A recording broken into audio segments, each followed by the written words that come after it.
नमस्कार मित्रों। अक्सर हमें ये लालसा रहती है कि हमारी कुंडली में कौन सा ऐसा ग्रह है, कौन सी ऐसी दशा है जो हमें गोल्डन अपॉर्चुनिटी दिलवाएगी। तो आज मैं आपको बताने वाला हूँ कौन सी ऐसी दशा आपको गोल्डन अपॉर्चुनिटी दिलवाएगी और उसके साथ साथ कौन सा ऐसा कुंडली में भाव है यानी हाउस है जो आपको रंग से राजा बनाने वाला है। तो आइए हम बात करते हैं आपको दशा और भाव की। अगर आपके 5वें घर की दशा चल रही है या आपके 9वें घर की दशा चल रही है तो हम ये दशा कैसे देखते हैं। अगर 5वें घर में भगवान शनि यानी शनि ग्रह की कोई राशि है, मकर है या कुंभ है, और उसी की दशा आपकी चल रही है, तो आप समझिए कि आप जो कर्म कर रहे हैं और उन कर्मों का आपको अच्छा फल मिलना धीरे धीरे शुरू होता जाएगा। अगर इसी प्रकार से अगर आपकी 9वें भाव की दशा चल रही है और 9वें भाव में शनि ग्रह की कोई राशि है और उसका स्वामी शनि है, और वापस वही मैं आपसे बात करूंगा, शनि ग्रह की ही दशा चल रही है, तो आपको अच्छे रिजल्ट मिलने शुरू होंगे। परंतु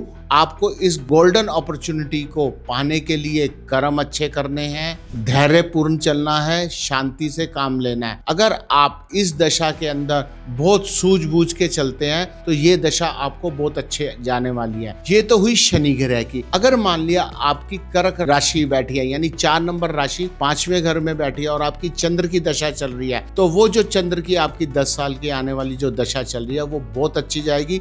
वो दशा आपको सद्बुद्धि, मैरिज, एजुकेशन, कैरियर से संबंधित लाभ देती चली जाएगी। इन दशाओं को आप विशेष रूप से ध्यान रखिए और इन दशाओं के अंदर कभी भी आप कोई भी अनुचित कार्य ना करें। अगर आप अनुचित कार्य करते हैं तो आपको जो धन धान्य की वृद्धि हो रही थी वो होनी बंद हो जाएगी, नुकसान होने शुरू हो जाएंगे। तो आपको क्या देखना है, अपने घर में जो ग्रह बैठा है यानी अगर वहां पे 5म और 9म भाव की दशा में कोई मित्र ग्रह बैठ गया तो वो दशा आपको और अच्छी चलती जाएगी। और लास्ट में आपको यही बताना चाहूंगा, इस दशा के अंदर आपको बहुत धैर्यपूर्ण और शांति से काम लेना है। और इनके उपाय भी आप कर सकते हैं कि वो अगर 5म भाव में शनि की राशि है यानी कुंभ या मकर राशि है और शनि की दशा चल रही है, तो जैसे कि मैंने आपको बताया कि शनि के आप उपाय करिए, गरीब लोगों को भोजन कराइए, श्रमिकों को, मजदूरों को आप समय के अनुसार पैसा दीजिए, शाम को 6 बजे के बाद उनको समोसे, ब्रेड पकौड़े इस तरह का दान दीजिए। ऐसा करने से आपकी वो जो शनि की दशा बहुत अच्छी जाएगी। तो जैसे कि मैंने आपको बताया कर्क राशि अगर वहां पे, इसी तरह से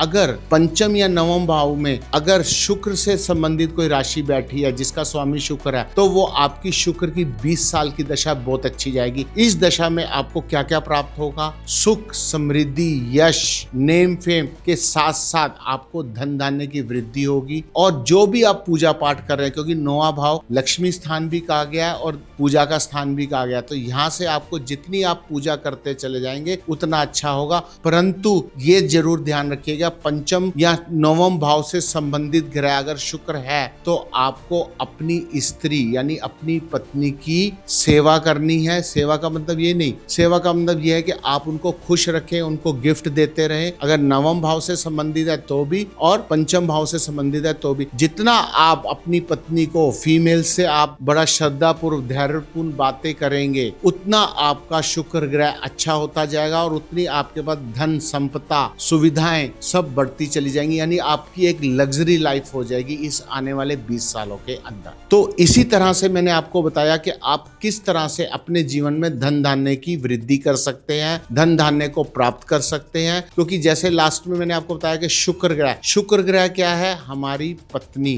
फीमेल प्लैनेट है, तो पत्नी को हम लक्ष्मी के रूप में देते हैं। तो इसके साथ साथ आप जितनी महालक्ष्मी की भी उपासना करते चले जाएंगे उतना आप बढ़ते जाएंगे और धन धान्य की वृद्धि होती जाएगी। इसी के साथ आपका बहुत बहुत धन्यवाद। नमस्कार।